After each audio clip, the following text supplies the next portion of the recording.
Една страница от амицици, но това не е важно. Кой не е важно? Се посъча! Аз ще ги покажа на видеото. Така. Ама да са хубави. Тук няма много интересни работи, но естествено нашите вестници. Как няма? Басът си е бас. Това мисля, че го оставя през коментар.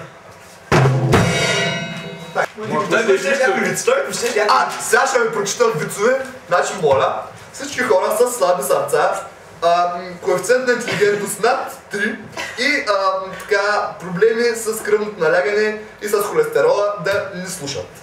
Да се запушат ушите, давам им 5 секунди да се запушат ушите. И сега ще ви прочита от вицовете на вестник, който някакъв как се казва, въпреки че се вижда всяка година. Сега, между лекари. Лекувах болния от язва.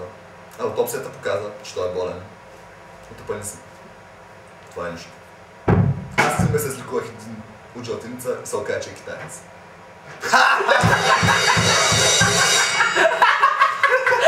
Така, времето през седмицата. Какво ще е времето през седмицата според теб, Иване? Според мен ще има купа си дъждова облачност с някакви преваляния на радиокиселен дъжд.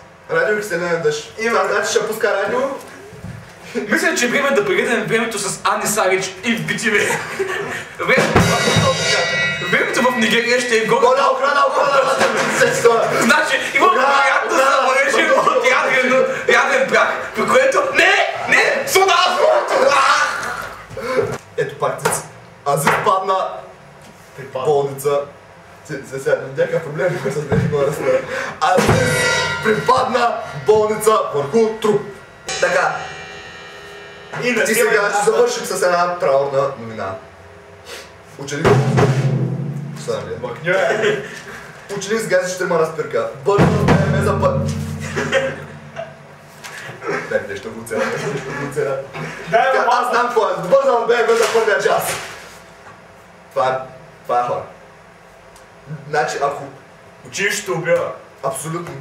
Ако човека не му бяха писали отсъствия и може да отива в час, когато се иска, тези хора ще са живи. Така. Иване. Аз. Сега ще се опитам отново да ти предложа да направим един преглед на литературния материал в 12 клас. Какво ще кажеш? Защо точно 12 клас? А защо не? Защото можем! Така. Значи говорим за Гео Милев. Така, какво ще кажеш, че за човек, който е писал с око?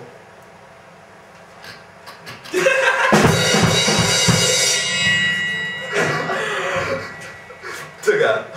Така сега изгавнихме с поета и човека с око и твореца Гео Милев. Нека да преминем към творчеството на Йордан Йовков. Досан, аз ти казвам. Аз ти казвам досан. Тя бели ластовици, къде съм за тия бели ластовици, а? Това е метафора. За какво? За кокаин? Абсолютно. Това е. Значи била на белата лястовица. А ти знаеш, че Йордан Йовков е бил фен на Шакира? Знам! В разказа му. Моля. Виж. Писанта на гумици, не. Така, писанта на котлетата. Салия Шан правил каруци. Той е бил турчин, аз ви казвам. И е правил каруци. Кой прави каруци в 21 век? Каруци, брат, каруци. Защо трябва ние да учим тия просто? Няма да учим как в Германия правят БМВ-та, ще учим как правят каруци. Някакви идиоти. Точно е. И на всичкото отгоре, на върха всичката простотия, дъщеря му така е Шакира. Това може ли да... За културата трябва да се правят жертви. Така. Колко ще Стил чувам ти ли приличам на него от матрицата? Чуват за Неофи Трилски. Чул съм за Неофи Безвели. Бозме ви! Това не е опит за епохите. Защото времето се повтаря и той се появява отново и отново. Всяко ли е Нил? Може би само аз. Така. Кое хапче избираш? Розовото или па с червените точки? Розовото хапче може да го избереш, ако ставаш курва, предполагам и е идеал. Искаш ли синото хапче, а? Искаш ли? Ти стане, брат, ти стане. Не искам да ти стане. То ми стане без хапче. Да. Нека да мълчим малко във факта на културата. Мечо Пухи Пращо. Вървели се през гората и намерили две делни мечи. Мечо Пух казал: сега ще си ги разделим по една делна на всеки. Само ще отиде да извикаш магарито Йори да ги принесе. И Праш отишъл, връща се той с Йори и вижда Мечо Пух, легнал по гръб, с подут корем, дети дядо празни, такулнати.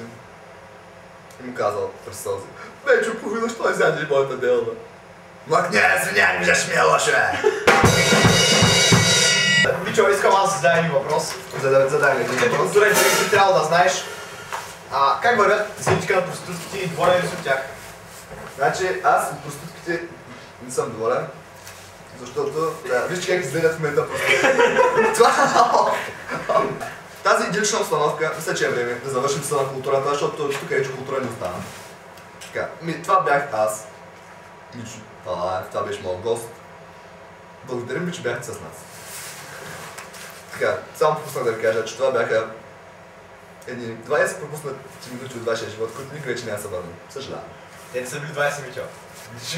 Отрязани са до 4. Добре. Колко сме го отрязали, толкова минути. Плащане. Кога плащам? Кога плащам? Нищо няма да ти плащам. Вие гледахте втори епизод на Махалата шоу. Рок музиканти свирят джаз.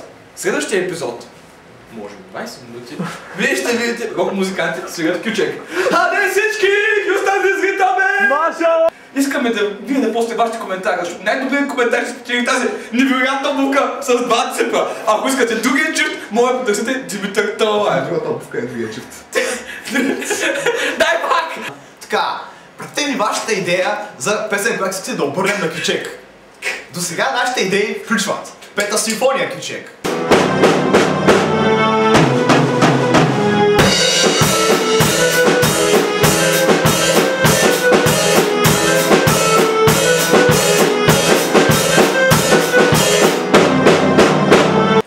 Турския марш кючек.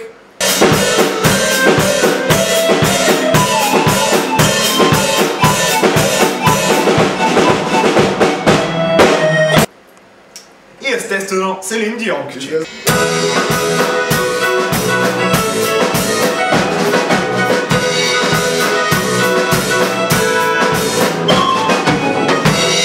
Тези и много други кючеци, гост-вокалист в следващия ни епизод ще бъде небезизвестният китарист Иво Кънчев. Ние още не сме му казали за нашата покана, да сме убедени, че той много ще зарадва и се надяваме да го видите в следващия епизод. Дай ми се опит.